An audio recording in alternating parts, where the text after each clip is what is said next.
Hey, what's up, man? Hey, welcome back to the house, man. Thank y'all for stopping by, chopping it up with me. Hey, I am that boy Box. This is Rough House Boxing TV, and I want to do a little quick breakdown prediction video for the Beltran versus Pedraza fight that's coming up on the ESPN Plus app. The undercards are underway right now. The main event, or the main card, should be coming here in about 45 minutes or so. All right, so let's go ahead. The good, the bad, the ugly. As usual. I got my notes, but that's what it is.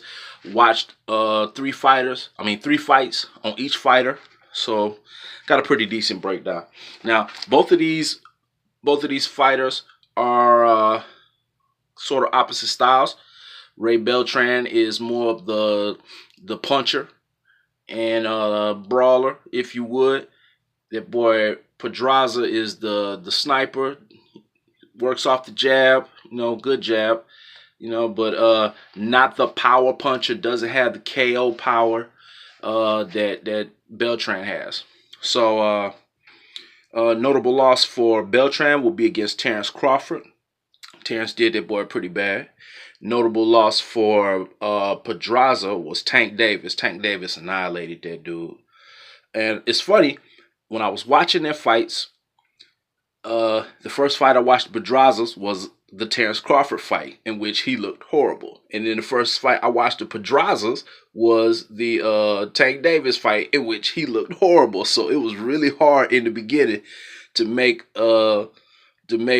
assessments, which is why I watch multiple fights on these fighters. So anybody that's doing breakdowns, don't just do your breakdowns based off of one fight, because adjustments can be made from fight to fight.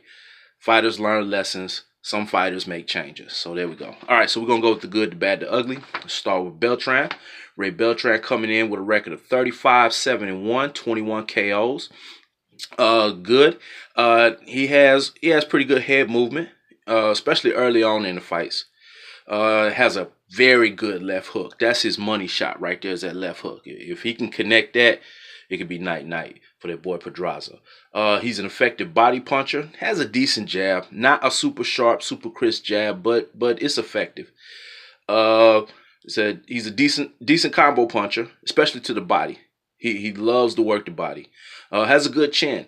He took good shots in every fight that I watched him, in tonight. He took some pretty good flush shots, and he ate them. And in most cases, he kept coming. Tough fighter. Decent footwork. He stays on his toes a lot, but he's not very good about spinning out of punch range, out of the line of punches. Has good pop on his punches. Very good pop. He sits down on his shots. So we go with the bad.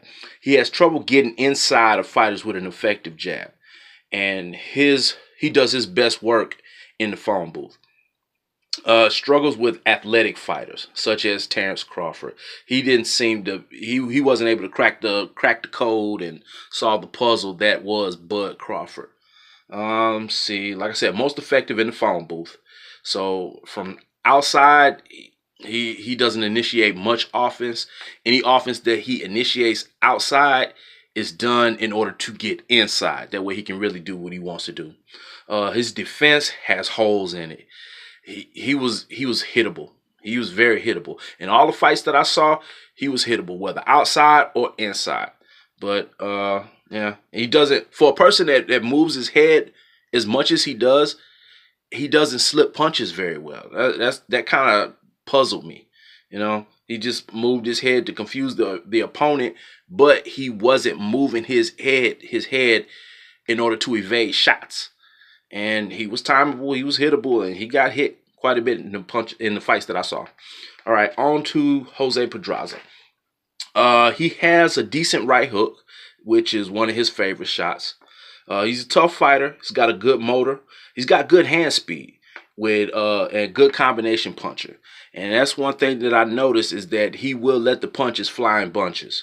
And he's pretty good about punch placement.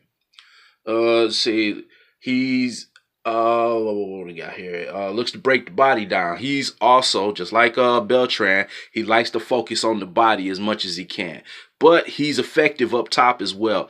He's got a good jab and he works nicely off of that jab. Uh, but I would say probably 75% of the work that I saw him do in the fights that I watched him in was to the body. So he wants to break that body down. He's got good foot movement too. Good foot movement. I like that. Let me see the bad. Uh, in some fights, in some spurts, he'll give away his height and his length to try to fight inside. That was his game plan against Tank Davis, and it backfired on him, man. Tank ate him alive. Uh, doesn't use feints. That was one thing I noticed, that when he's ready to punch, he punches, which makes him timeable and hittable. No feints. So there's nothing to confuse the opponent as to, is he going to punch? Is he not going to punch? So, hey, it's just so happens that the guy that he's fighting tonight, Beltran, he's hittable.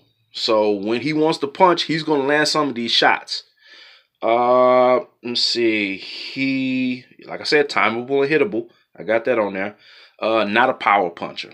Doesn't really sit down on his punches. And sometimes he punches from weird angles and he gets himself out of position. So I noticed that.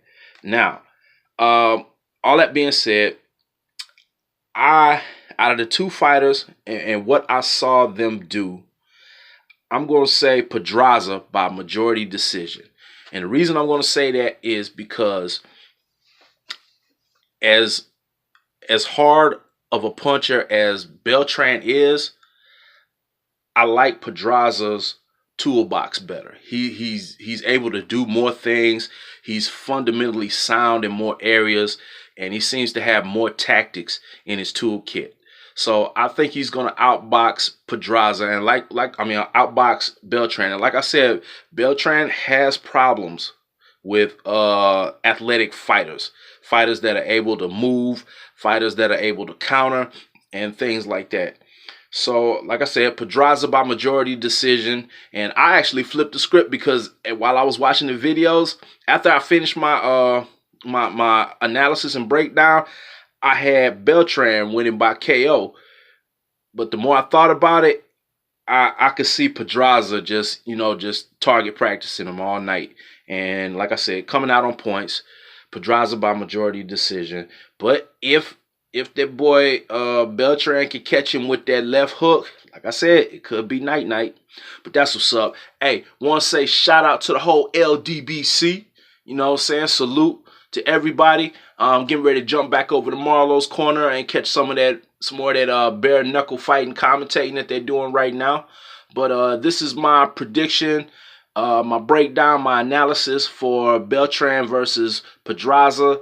I see Pedraza winning tonight by majority decision. But that's all I got, man. So yeah, that's it. So y'all go ahead and get on out the house, man. Go back and watch boxing, and we'll chop it up when this is over. All right, G.